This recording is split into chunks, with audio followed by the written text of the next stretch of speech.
everyone, I'm Kiranya Sri from Bad Vidyalaya Matric High Secondary School, Redipatti, Namakkal. Hi மக்களே, இன்னைக்கு நம்ம என்ன பார்க்க போறோம்னு தெரியுமா? யூஸ்வலா ஸ்டாக் மார்க்கெட்ல இருக்கக்கூடிய டாபிக்ஸை பத்தி தான் நம்ம பேசுவோம் இல்லையா? இன்னைக்கு கொஞ்சம் டிஃப்ரெண்டா கூகுள்ல ஸ்டாக் மார்க்கெட்னு சர்ச் பண்ணாலே வரக்கூடிய வாரன் பஃபட்டோட லைஃபை பத்தி தான் இந்த வீடியோல பார்க்க போறோம். அது மட்டும் இல்லாம வாரன் பஃபட் உலக பணக்காரர்லயே ஒருத்தராக இருந்தாலும் அவரை விட அதிக ரிட்டர்ன்ஸ் எடுக்கிற ஒருத்தரை பத்தியும் இந்த வீடியோல நம்ம பார்ப்போம். ஓகே, ஃபர்ஸ்ட் வாரன் பஃபட்டோட லைஃப் பார்த்தீங்கன்னா failure is the way to சக்ஸஸ்ன்ற ஒரு ப்ராவப்க்கு பெஸ்ட் எக்ஸாம்பிளாகவே இருக்குன்னு சொல்லலாங்க. அதாவது வாரன் பஃபட் நம்ம எப்படியாவது கஷ்டப்பட்டு ஹார்ட்வேர் பிஸ்னஸ்குள்ளே போகணும்னு நினைக்கிறாரு. ரொம்பவே ட்ரை பண்ணுறாரு. பட் அவரோட எல்லா அப்ளிகேஷன்ஸும் ரிஜெக்ட் ஆகுது. வேறு வழியே இல்லாமல் நம்ம எந்த யூனிவர்சிட்டியில் படிக்கலான்னு யோசிச்சுட்டு இருக்கும்போது தான் அவர் ஷாக் ஆகுறாரு.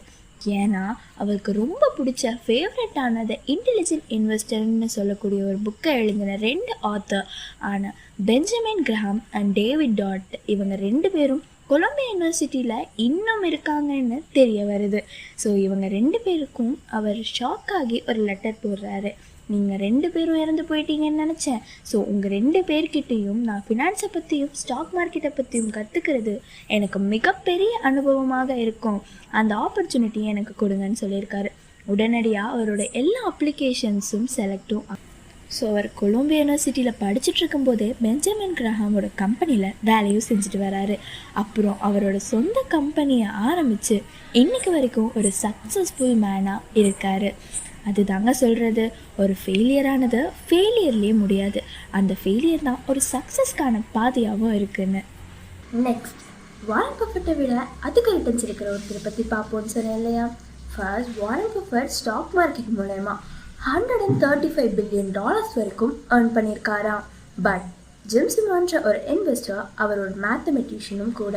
இவர் ஸ்டாக் மார்க்கெட் மூலமா $31 பில்லியன் வரைக்கும் ஏர்ன் பண்ணியிருக்காரு. அதுவும் கொஞ்ச நேரத்துலேயே. பட் இன்டர்நெட்ல இவரை பற்றி அவ்வளோக்கு யாருக்கும் தெரியாது இல்லையா? இப்போ பார்த்தீங்கன்னா உலகத்திலேயே ரிச்சஸ்ட் இன்வெஸ்டர்னு பார்த்தா வாரன் பஃபட் தான். பட் கிரேட்டஸ்ட் இன்வெஸ்டர்னு பார்த்தா நிச்சயமாக இல்லை. ஜிம் சிமான் தான் கிரேட்டஸ்ட் இன்வெஸ்டர். ஏன்னா வாரன் பஃபட் ஒரு வருஷத்துக்கு 22% ரிட்டர்ன்ஸ் எடுக்கிறாரு.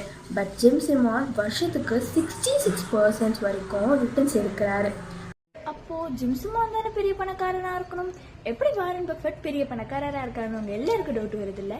இதோட காரணம் என்னன்னா, ஜிம் சிமான் அவரோட 50 வயசுக்கு மேலே தான் இன்வெஸ்ட் பண்ணவே ஆரம்பிச்சிருக்காரு. பட் வாரன் பஃபட் அவரோட 16 வயசுல இருந்தே இன்வெஸ்ட் பண்ண ஆரம்பிச்சிருக்காரு. ஸோ நம்ம பண்ண போகிற இன்வெஸ்ட்மெண்ட் கம்மி இன்வெஸ்ட்மெண்ட்டோ அதிக இன்வெஸ்ட்மெண்ட்டோ அதை சீக்கிரமே ஆரம்பித்தா அதோட பலன் நமக்கு கண்டிப்பாக கிடைக்கும். ஸோ நெக்ஸ்ட் வீடியோவில் அவங்க 2 பேரை பற்றின ஸ்ட்ராட்டஜியை நம்ம கண்டிப்பாக பார்ப்போம். Thank you for watching. I'm Kiranya Sri from Bad Vidyalaya Matric High Secondary School, Redipatti, Namakkal.